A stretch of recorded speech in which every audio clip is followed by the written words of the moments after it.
Hello students, welcome to my class. এই ভিডিওত আমি কৰিম 6.3 এক্সাৰসাইজৰ কোৱেশ্চন নম্বৰ 1 2 ইয়াত কৈছে চিত্ৰ 6.34 অৰ্থাৎ এইখিনি গুটেইখিনি দিয়া আছে দিয়া ত্ৰিভুজ বিলাকৰ কোন বিলাক জোৰ সদৃশ উল্লেখ কৰা এজোৰ কৈ দিয়া আছে এটো 1 নম্বৰত এই দুটা দিয়া আছে 2 নম্বৰত এই দুটা গতিকে ইয়াত কৈছে কোন বিলাক জোৰ সদৃশ উল্লেখ কৰা সদৃশ হয়নে নহয় এই জোৰা সদৃশ হয়নে নহয় এই জোৰা সদৃশ হয়নে নহয় হেবিলা উল্লেখ কৰিব কৈছে উত্তৰটো দিয়াৰ ক্ষেত্ৰত কি সাদৃশ্য শর্ত ব্যবহার করিলা লিখা তো সাদৃশ্য শর্ত আমি যিবিলাক জানো যে কোন কোন কোন বা কোন কোন সাদৃশ্যতা আৰু তোমাৰ বাহু কোন বাহু সাদৃশ্যতা বাহু বাহু বাহু সাদৃশ্যতা এনেক ধৰণৰ সাদৃশ্য শৰ্ত আছে গতিকে সেই শৰ্তবিলাকৰ ভিতৰত কোনটো শৰ্ত ব্যৱহাৰ কৰা গল হেতু লিখিব কৈছে আৰু সদৃশ হোৱা ত্ৰিভুজ বিলাক প্ৰতীকেৰে প্ৰকাশ কৰা বুলি কৈছে ঠিক আছে তো আমি কৰো আহা পথাপত একেবাৰে সহজ এটা এক নম্বৰটো মই লিখি লৈছো ইয়াতে চিত্ৰ দুটা আঁকিও লৈছো যাতে আমি সাদৃশ্যতাৰ শৰ্তকেটা যাতে আমি সম্পূৰ্ণৰূপে ইয়াতে ক্লিয়াৰ কৰি লব পাৰো তেনেকৈ আমি কৰি যাম ঠিক আছে যাতে সম্পূৰ্ণৰূপে বুজি পাওঁ তো ত্ৰিভুজ ABC এয়া কোণ বিলাক দিয়া আছে 60 80 60 এ কোণটো দিয়া আছে 60 ডিগ্ৰী বি কোণ দিয়া আছে 80 ডিগ্ৰী আৰু সি এংগলটো দিয়া আছে 40 ডিগ্ৰী ইয়াত হে ধৰণে 60 80 40 এতিয়া ত্ৰিভুজ ABC আৰু ত্ৰিভুজ PQR এই দুটা ত্ৰিভুজ আমি তুলনা কৰিম তো ABC আৰু PQR A কোণ ইকুৱেল কাৰ লগত সমান আছে A কোণটো 60 ইয়াতে P কোণটো 60 গতিকে P কোণৰ সৈতে সমান ঠিক হেৰণে B কোণটো আছে Q কোণৰ সৈতে সমান আৰু C কোণটো আছে R কোণৰ সৈতে সমান গতিকে এটা ত্ৰিভুজৰ তিনিটা কোণ আন এটা ত্ৰিভুজৰ তিনিটা কোণৰ সৈতে সমান হৈছে গতিকে এই দুটা ত্ৰিভুজ আমি কি এতেকে আমি ইয়াত লিখি দিব পাৰো ত্ৰিভুজ ABC এই চিনটোৰে সদৃশ বুজায় সদৃশ ত্ৰিভুজ PQR কি শৰ্তমতে কোণ কোণ কোণ বা আমি A লিখি দিলে হৈ যায় A শর্তমতে তিনিটা এটা ত্ৰিভুজৰ তিনিটা কোণ আন এটা ত্ৰিভুজৰ তিনিটা কোণৰ সৈতে সমান হলে ত্ৰিভুজ দুটা আমি সদৃশ বুলি ক'ব পাৰো ঠিক আছে তো আশা কৰো কোণ কোণ কোণ শৰ্ত নিশ্চয় বুজি পাইছা এতিয়া আমি নেক্সট কোৱেশ্চনলৈ আগবঢ়ো ইয়াত দিয়া আছে এতিয়া ABC ত্ৰিভুজৰ AB বাহুৰ মাপ 2 বুলি দিয়া আছে 2 একক BC 2.5 CA 3 ঠিক হেৰণে PQR PQ 6 QR 4 আৰু ইফালে RP বা PR এটো 5 দিয়া আছে এতিয়া আমি যে ত্ৰিভুজ ABC আৰু ত্ৰিভুজ PQR ত্ৰিভুজ ABC ৰ বাহুকেটা AB BC CA গুটেকেটা মই লবত লিখি লৈছো আৰু ত্ৰিভুজ PQR ৰ বাহুকেটা মই হৰত লিখি লৈছো ঠিক আছে হৰত এতিয়া AB ৰ লগত QR টোৱে কিয় মিলাই লৈছো অকমান আন্দাজটো নিজেও কৰি লব লাগিব যে AB by QR কৰিলে 2/4 হয় যেটো নেকি আমি হাফ পাও বা QR by AB কৰিলে আমি 4/2 হয় যেটো 2 পাও একে ধৰণে BC by RP কৰিলে 2.5/5 জৰপা আমি হাফ পাও বা PR by BC কৰিলে আমি তাতো আমি 2 পাও ঠিক আছে তো আমি সেই ধৰণে CA by PQ কৰিলো এটো CA by PQ তো 3/6 হল ইয়াৰ পৰা আমি হাফ পাও মানে 2 গুণ 2 2 গুণ 4 গুটেকেটা আমি সমান পাও এই ধৰণে নিজে অকমান আইডিয়াটো কৰি লব লাগিব ওপৰৰ পৰা যদি আমি দশমিকটো উঠাই দিও এটো 25/50 হ'ব তো 25 গুণ 25 25 গুণ 50 তো হাফ হল এটো 3 গুণ 3 3 গুণ 6 এটো আমি হাফ পালো তো দেখা পালো যে এটা ত্ৰিভুজ কি এজোৰ ত্ৰিভুজৰ অনুৰূপ বাহুবিলাকৰ অনুপাত তো AB ৰ লগত অনুৰূপটো আমি QR বুলি ধৰি লৈছো BC ৰ লগত সেই ধৰণে RP টো মিলি গৈছে আৰু CA ৰ লগত PQ টো মিলি গৈছে গতিকে আমি দেখা পালো যে অনুৰূপ বাহুৰ অনুপাত বিলাক এটা ত্ৰিভুজৰ AB বাহু লৈছো আনটো ত্ৰিভুজৰ QR টো লৈছো তো AB by QR হাফ পালো সেই কে ধৰণে ABC ত্ৰিভুজৰ BC আৰু আনটো ত্ৰিভুজৰ RP এটো আমি হাফ পালো CA by PQ এটো হাফ পালো তো অনুৰূপ বাহুৰ অনুপাত বিলাক কি দেখা পাইছো সমান পাইছো এতেকে AB by QR BC by RP আৰু CA by PQ গুটেকেটা সমান যদি এনেকুৱা হয় তেনেহলে ত্ৰিভুজ ABC সদৃশ ত্ৰিভুজ QRP বুলি ক'ব পাৰো যদি এনেকুৱা হয় ঠিক আছে তাৰমানে অনুৰূপ বাহুবিলাকৰ অনুপাত বিলাক যদি সমান হয় তো ইয়াত আমি লিখোতে সদায় চাবা যে এটা ত্ৰিভুজৰ যিখিনি বাহু আছে সেইখিনি আমি যদি লবত লিখো গুটেকেটা লবত লিখিব লাগিব যদি হৰত লিখো গুটেকেটাই হৰত লিখিব লাগিব এটা বুলে এতে ত্ৰিভুজ ABC ৰ এটা বাহু বুলে ওপৰত লিখিলো মানে লবত লিখিলো আনটো বুলে আকৌ হৰত লিখিলো তেনেকৈ নহব আমি যদি ABC ত্ৰিভুজৰ বাহুকেটা লবত লিখিব ষ্টাৰ্ট কৰিছো লবতে গুটেকেটা লিখিম তাৰমানে PQR ত্ৰিভুজৰ গুটেকেটা আমি হৰত লিখিম ঠিক আছে তো এতিয়া ত্ৰিভুজ ABC আৰু ত্ৰিভুজ QRP সদৃশ হ'ল এতিয়া QRP বুলি কিয় কলো এতিয়া AB বাহুৰ সৈতে AB বাহুৰ অনুৰূপটো PQ নহয় AB বাহুৰ অনুৰূপটো QR আকৌ BC বাহুৰ অনুৰূপটো RP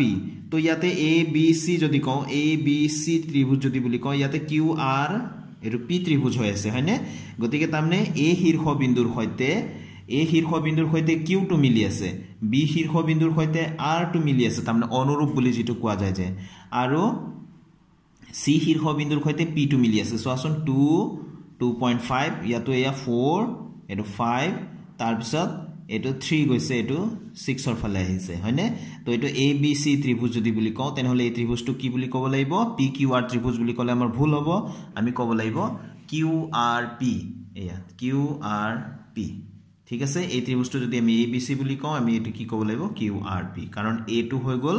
Q ৰ সৈতে মিলি আছে B টো B শীৰ্ষবিন্দুটো R ৰ সৈতে মিলি আছে C শীৰ্ষবিন্দুটো P ৰ সৈতে মিলি আছে মই লাহে লাহেকৈ বুজাই আছো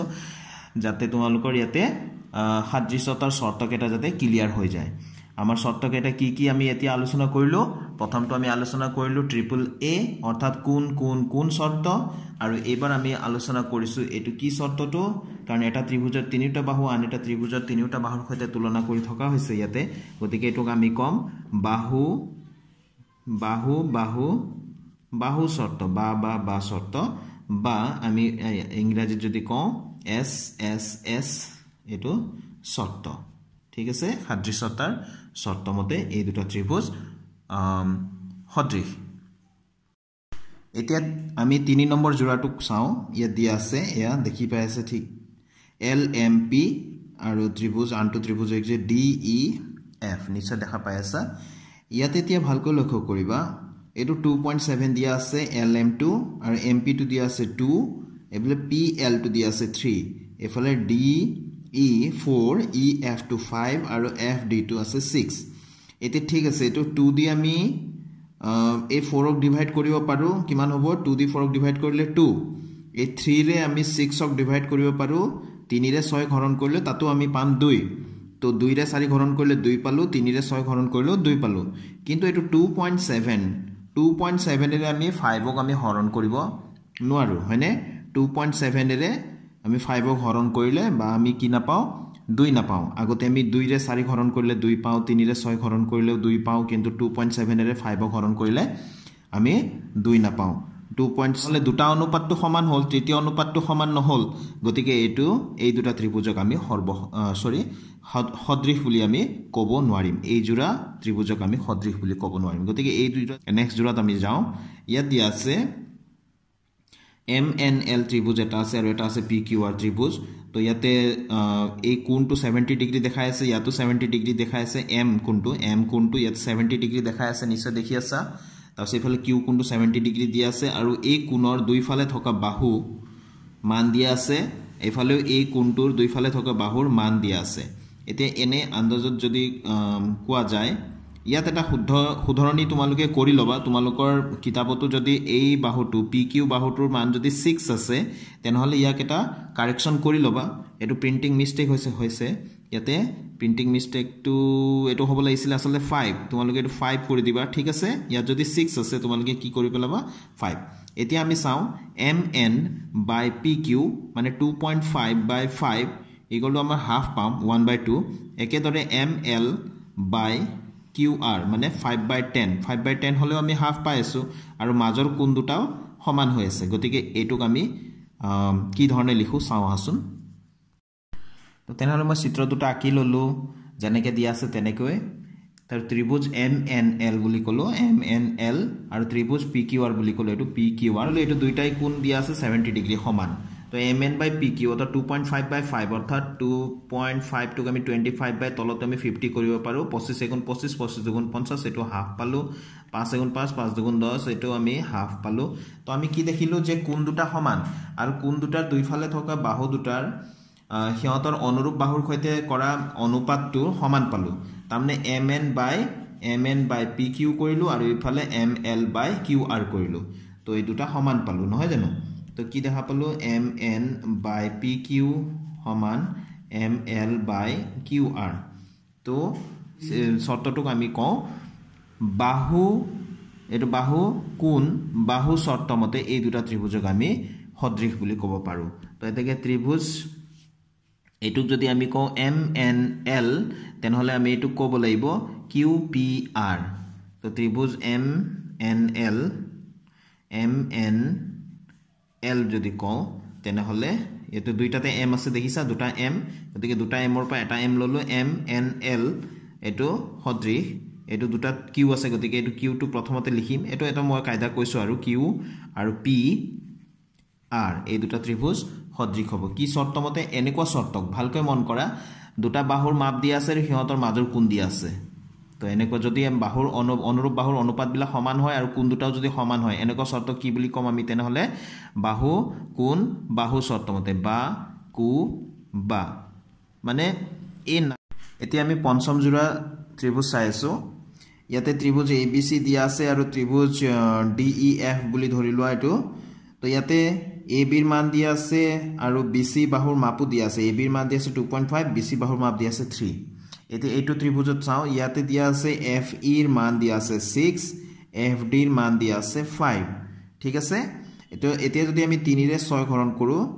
3 তো BC বাই যদি EF লিখো ধৰি লৈছো BC টো ওপৰত লিখিলো EF টো তলত তাৰমানে 3/6 লিখিলে এটা হাফ পাও আৰু 2.5/5 কৰিলো হাফ পাম আমি 1/2 আমি পাম কিন্তু ইয়াত কথা এটা আছে আনজোড়া বাহুৰ এফালে DE ৰ মান দিয়া নাই AC ৰ মানো দিয়া নাই কিন্তু ইয়াতে ইন্টাৰেস্টিংলি কোণ এটাৰ মান দিয়া আছে এটো F ৰ মান দিয়া আছে A ৰ মান দিয়া আছে হয়নে F টো ক'ত আছে ভালকৈ লক্ষ্য কৰা এতিয়া তোমালোকে ভাবানে এই জোড়া সদৃশ হ'ব বুলি এই দুটা সদৃশ নহয় কিয় নহয় চাবা এতিয়া অনুপাত এই বাহুৰ যি জোড়া বাহুৰ যিবিলাক বাহুৰ মানে মাপ বিলাক দিয়া আছে অনুৰূপ বাহুৰ জোড়া বিলাকৰ অনুপাত বিলাক আমি সমান পাই আছো এটা 3/6 হলে হাফ হ'ব 2.5/5 হলে হাফ হ'ব কিন্তু এই বাহুটো AB বাহুৰ মাপ আৰু BC বাহুৰ মাপ দিয়া আছে মাজৰ কোণটোৰ মাপ দিয়া নাই ইয়াত কিন্তু FE আৰু FD বাহুৰ মাপ দিয়া আছে মাজৰ কোণটোৰ মাপ দিয়া আছে গতিকে এটো আমি তুলনা কৰিব নোৱাৰো ইয়াতে এই বাহুটোৰ মাপ দিব লাগিছিল এই আখিটো যদি ইয়াত দিয়া হলে কি কৰিলো হয় আমি কি ক'ব পাৰিলো হয় ত্ৰিভুজ ABC আৰু এই ত্ৰিভুজটো আমি সদৃশ বুলি ক'ব পাৰিলো হয় কিন্তু কোণৰ মাপটো ইয়াতে দিয়া নাই বাহুটো কোনটো ভালকৈ লক্ষ্য কৰা AB আৰু BC গতিকে ইয়াৰ বাহুৰ এই দুটা বাহুৰ মাজৰ কোণটোৰ মাপ দিব লাগিছিল ইয়াত যেনেকৈ দিছে এই বাহুটো আৰু এই বাহুটোৰ মাজৰ কোণটোৰ মাপ দিয়া আছে তেনেকৈ গতিকে এই জোড়া সদৃশ নহয় যি জোড়া সদৃশ নহয় হেকিটা মই লিখি দিয়া নাই এতিয়া শেষৰটো এটো সদৃশ হ'ব কেনেকৈ হ'ব ভালকৈ লক্ষ্য কৰা DEF আছে আৰু ইফালে আমি PQR বুলি আমি প্ৰথমতে যদি কওঁ এইটো আমি এটা দিয়া আছে D কোণটো 70 ডিগ্ৰী আৰু E কোণটো 80 ডিগ্ৰী ইয়াতো আছে Q কোণটো দিয়া আছে 80 ডিগ্ৰী আৰু R কোণটো দিয়া আছে 30 ডিগ্ৰী এতিয়া মই কলো যে এই জোড়া ত্ৰিভুজ সদৃশ হ'ব কেনেকৈ হ'ব এতিয়া মই তোমালোকক কৰি দেখাম তো এতিয়া আমি চিত্ৰটো আঁকি ললো জানিবা DEF আৰু ইফালে PQR তো এটা ত্ৰিভুজৰ দুটা কোণৰ মাপ দিয়া থাকিলে তৃতীয় কোণৰ মাপটো আমি সহজতে উলিয়াব পাৰো কেনেকৈ যেহেতু এটা ত্ৰিভুজৰ তিনিটা কোণৰ মাপৰ সমষ্টি 180 ডিগ্ৰী হয় তো দুটা কোণৰ মাপ দিয়া আছে মানে তৃতীয় কোণৰ মাপটো আমি ইনডাইৰেক্টলি আমি গম পাই আছো এতিয়া ইয়াতে কিমান হয় এই দুটা কোণ যোগ কৰা কিমান হ'ব 70 আৰু 80 যোগ কৰিলে 150 হয় তো এই তৃতীয় কোণটোৰ মাপ কিমান হ'ব যেটো 180 আছিল তিনিটা কোণৰ যোগফল সদায় 180 ডিগ্ৰী যদি দুটা কোণৰ মাপ দিয়া থাকে তেনেহলে এই 180 ডিগ্ৰীৰ পৰা এই বাকি দুটা কোণ যোগ কৰি টোটাল কৰি পেলাই মাইনাস কৰি দিব লাগে তো টোটাল কৰিলে আমি কিমান পালো 150 তো 180 ৰ পৰা 150 বিয়োগ কৰিলে আমি কিমান পাও এটো 30 ডিগ্ৰী ঠিক আছে তো এতিয়া ইয়াত দেখা পাই আছো এটা ত্ৰিভুজৰ তিনিটা কোণৰ মানটো আনটো ত্ৰিভুজৰ তিনিটা কোণৰ মাপৰ সৈতে আমি তুলনা কৰিব পাৰো কমসে কম দুটা কোণ মিলিলেই কিন্তু আমি সদৃশ বুলি ক'ব পাৰো আমি এক নম্বৰ কোৱেশ্যনত এটা ত্ৰিভুজৰ তিনিটা কোণৰ মানটো আনটো ত্ৰিভুজৰ তিনিটা কোণৰ মাপৰ সৈতে সমান বুলি আমি দেখাইছিলো নহয় জানো দিছিলে আমি তেনেকৈ দেখাব পাৰিছিলো কিন্তু ইয়াত আমি যেহেতু দুটা কোণৰ মান আমি সমান পালো এটো সোৱা ই কোণৰ মান আৰু কিউ কোণৰ মান আহি আছে এফ কোণৰ মান আৰু আৰ কোণৰ মান কিমান আছে 30 তেনেহলে তৃতীয় জোড়া আমি কম্পেয়াৰ নকৰিলে হল তৃতীয় জোড়া আমি তুলনা নকৰিলে হল তো ইয়াতে যদি আমি উলিয়াই দিব বিচাৰো আমি উলিয়াই দিব পাৰো এই কোণৰ মাপ কিমান হ'ব এটো 80 এটো 30 তেনেহলে এটো কিমান হ'ব তেনেহলে নিশ্চয় 70 ডিগ্ৰী হ'ব হয়নে যদি আমি কওঁ শৰ্টকাটত যে এটা ত্ৰিভুজৰ যিকোনো দুটা কোণৰ মান যদি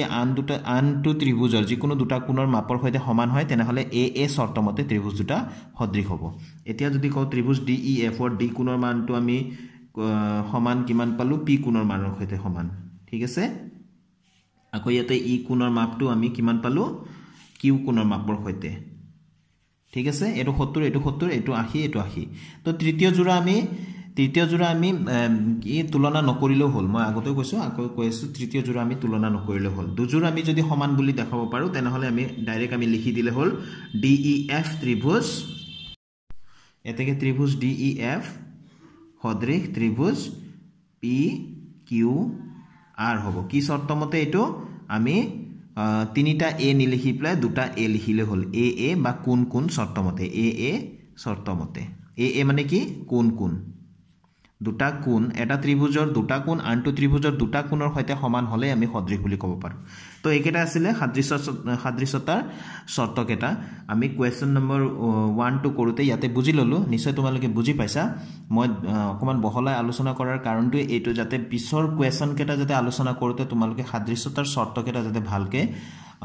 বুজি পাই থাকা তেতিয়া হলে বাকি সেই কোৱেশ্চন কেটা কৰোতে সুবিধা হ'ব ঠিক আছে তো আজিৰ ভিডিওটো মই এটা সামৰি ষ্টুডেন্টস নিশ্চয় তোমালোকে এইবিলাক বুজি পাইছা আশা কৰো তোমালোকে এইবিলাক ফলো কৰিবা তো নেক্সট ভিডিওত আকৌ লগ পাম নতুন কোৱেশ্চনৰ সলিউশনৰ সৈতে thank you students keep watching my channel